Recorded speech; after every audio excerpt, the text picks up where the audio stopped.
Hello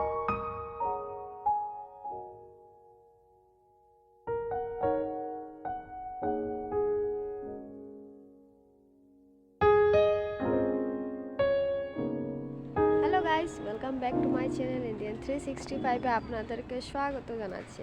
আশা করি আপনারা সকলেই ভালো আছেন। তো আবার ফিরে আসছি নতুন একটা ভিডিও নিয়ে। আজকে যে রেসিপিটা মা বানাচ্ছে, মানে আমি বানাচ্ছি, মাই করে, আমি মার সঙ্গে মানে হেল্প করে দিই। তো মা আমি ভিডিওটা বানিয়ে দিই। তো আজকে আবার নতুন একটা রেসিপি বানাবে মা। তো আমরা দেখে থাকি বা বানিয়ে থাকি ঘরে, সবাই জানি যে ভাপা বলতে ইলিশ পোস্ত এগুলো, মানে ইলিশ মাছের ভাপা, পাবদা মাছের ভাপা, যে কোনো মাছের ভাপা, মানে যারা যারা বানায় সবাই নিজের হিসাবে। তো সর্ষা, তারপর পোস্ত এগুলো ব্যবহার করি। তো আজকে যেটা কালিজিরা দিয়ে বলতে পারো, এটা ডিশটার নাম পাবদা কালিয়াও বলতে পারো। কারণ কি আজকে ডিশটা একদমই আলাদা। আজকে মা কালিজিরা বেটে ছোট ছোট পাবদা মাছগুলো যেটা সেটা বানাবে, কিন্তু এটা কলা পাতা দিয়ে পুরাবে। তো কিভাবে বানাবে তো সেটাই তোমাদেরকে দেখাবো, তো তোমরা সবাই দেখতে থাকো।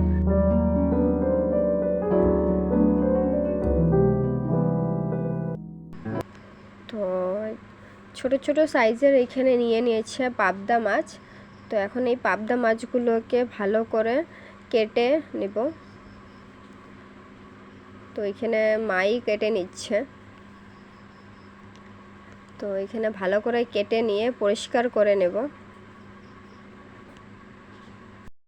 এখন মাছগুলোকে কেটে ভালো করে ধুয়ে নিয়েছে মা। এখন এগুলোর মধ্যে সামান্য হলুদ গুঁড়ো, সামান্য নুন দিয়ে একসঙ্গে ম্যারিনেট করে 5 মিনিটের জন্য রেখে দেব।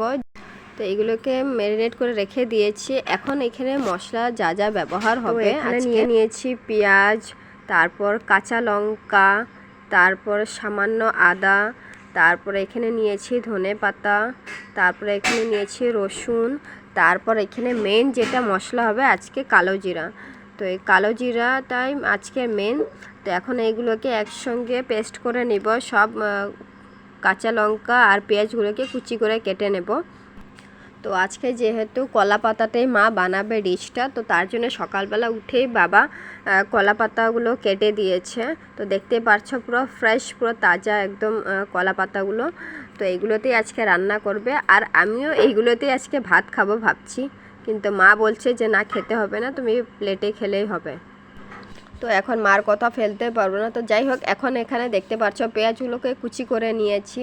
তারপর এখানে ধনে পাতাগুলোকে ছোটো ছোটো টুকরো করে নিয়েছি, আর এখানে রসুনগুলোকে ছুলে নিয়েছি। তারপরে এখানে লঙ্কাগুলোকে দুই পিস করে কেটে নিয়েছি। তারপর এখন এখানে দেখতে পাচ্ছ যে কালা জিরা, আদা আর রসুনটা পেস্ট করে নেব। তো এইখানে মা বেটে নিচ্ছে। তো এখানে বাটার জন্য নিয়েছে আদা, কালো জিরা আর রসুন একসঙ্গে পেস্ট করে নিবে। তো এখন এখানে দেখতে পাচ্ছ এগুলোকে বেটে নিয়েছে। এখন হয়েছে ম্যারিনেট করা মাছগুলোকে একে একে সব মশলাগুলো দিয়ে দেবে। তো প্রথমে দিয়ে দিচ্ছে মা ধনিয়া কুচি, তারপর কেটে রাখা লঙ্কাগুলো দিয়ে দিবে, তারপর দিবে মা পেঁয়াজ কুচি। তো পেঁয়াজগুলোকে ছোট ছোট করে কুচি করে রেখেছিলাম।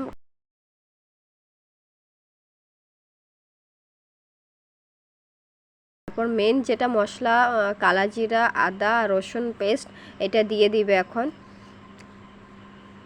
এখন এইগুলোকে দিয়ে একসঙ্গে ভালো করে আর একটু ম্যারিনেট করে নেবে। তার উপর দিয়ে সামান্য সর্ষের তেল দিবে আর লঙ্কার গুঁড়ো দিবে মা। তো এখানে লঙ্কার গুঁড়ো সামান্য দিয়ে দিচ্ছি যাতে কালারটা একটু ভালো আসবে। তারপর সামান্য আর একটু স্বাদের জন্য নুন দিয়ে দিচ্ছি।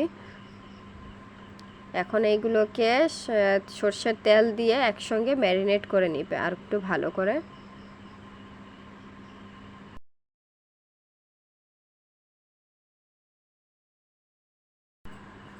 তো আজকের যে রেসিপিটা হলো যে না, মাছ আজকে ভাজবে, না সিদ্ধ করবে, জাস্ট এটাকে কলা পাতা দিয়ে তাওয়াতে পুড়িয়ে নিবে, পুরাবে। তো কীরকম বানাচ্ছে তো তোমরা সবাই দেখতে থাকো। তো এটা আগে ভালো করে একটু মেখে নিবে আরও। তো এখানে কলা পাতাগুলোকে আর একটু ভালো করে মুছে নিচ্ছে মা। তো এখনও মোছা হয়ে গেছে। এখানে এখন সামান্য সর্ষের তেল দিবে, যাতে পাতাগুলোতে মাছগুলো পুরো লেগে না যায়। তো এখানে সামান্য সর্ষের তেল দিয়ে ভালো করে সব চারপাশে লাগিয়ে নিচ্ছে। এখন এখানে একে একে করে মাছগুলো দিয়ে দেবে। দেখতে পাচ্ছ একবারে তাওয়াটা নিয়েছে, নিয়ে তারপর মাছগুলোকে একে একে ওটার মধ্যে দিয়ে দিচ্ছে।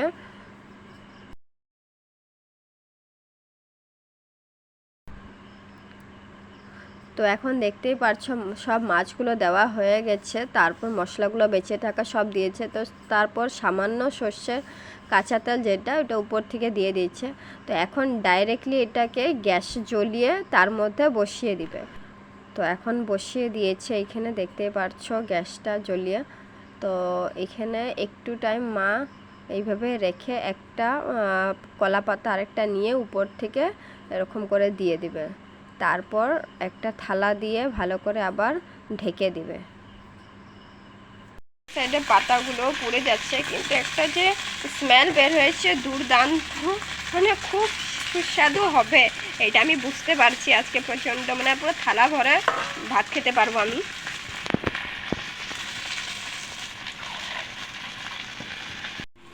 তো এখন এটাকে আমি একবার উঠিয়ে দেখব।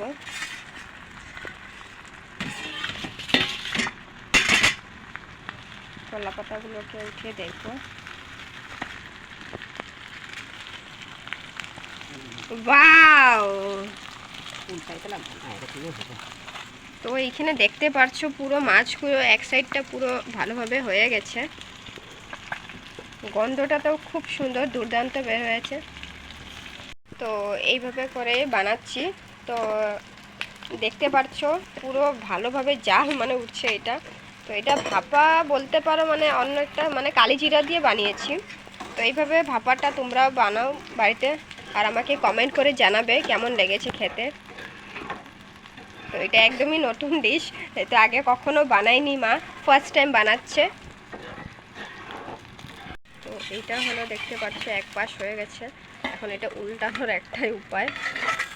তো এটাকে প্রথমে থালাতে নিয়ে নেব এইভাবে করে, তারপর এই পাশে আবার আর একটা কলা পাতা দিয়ে দেব।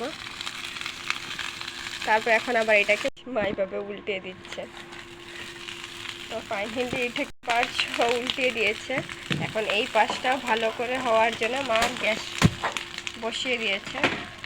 এখানে দেখতে পাচ্ছ পাবদা মাছ, যেটা আজকে পুড়িয়েছে, ভাপাটা বলাটা ভুল হবে। তো এটা কালিজিরা বাটা দিয়ে মা এটা পুড়িয়েছে কলা পাতা দিয়ে। তো এখন এটাকে এখন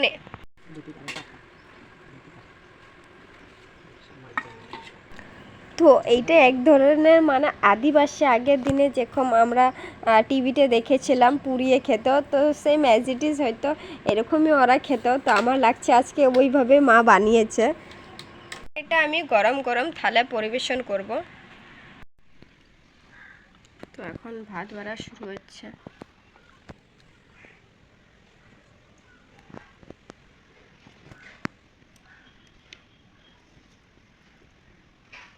তো আজকের মেনুতে আছে পাবদা মাছের পুরা, পাবদা মাছ পুরা, আর এখানে আছে পাট শাকের ঝোল।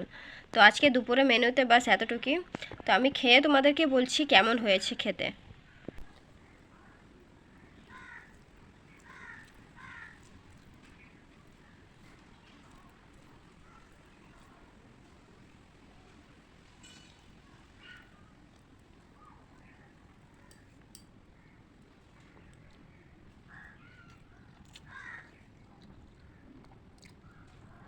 খুব অসাধারণ হয়েছে খেতে। তো খাওয়া দাওয়া হয়ে যাওয়ার পর আমি 2 মিনিটের জন্য বাইরে আসছি ঘুরতে। তো দেখো খুব সুন্দর একটা ভিউজ।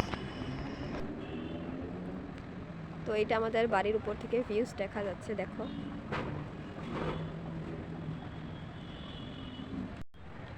তো তো আমার রেসিপিটা যদি ভালো লাগে তাহলে লাইক শেয়ার কমেন্ট করে আমাকে জানাবে। আর আমার চ্যানেলে যদি আপনারা নতুন তাহলে সাবস্ক্রাইব অবশ্যই করবেন। আবার দেখা হবে নতুন একটা ভিডিওতে, ততক্ষণের জন্য বাই বাই।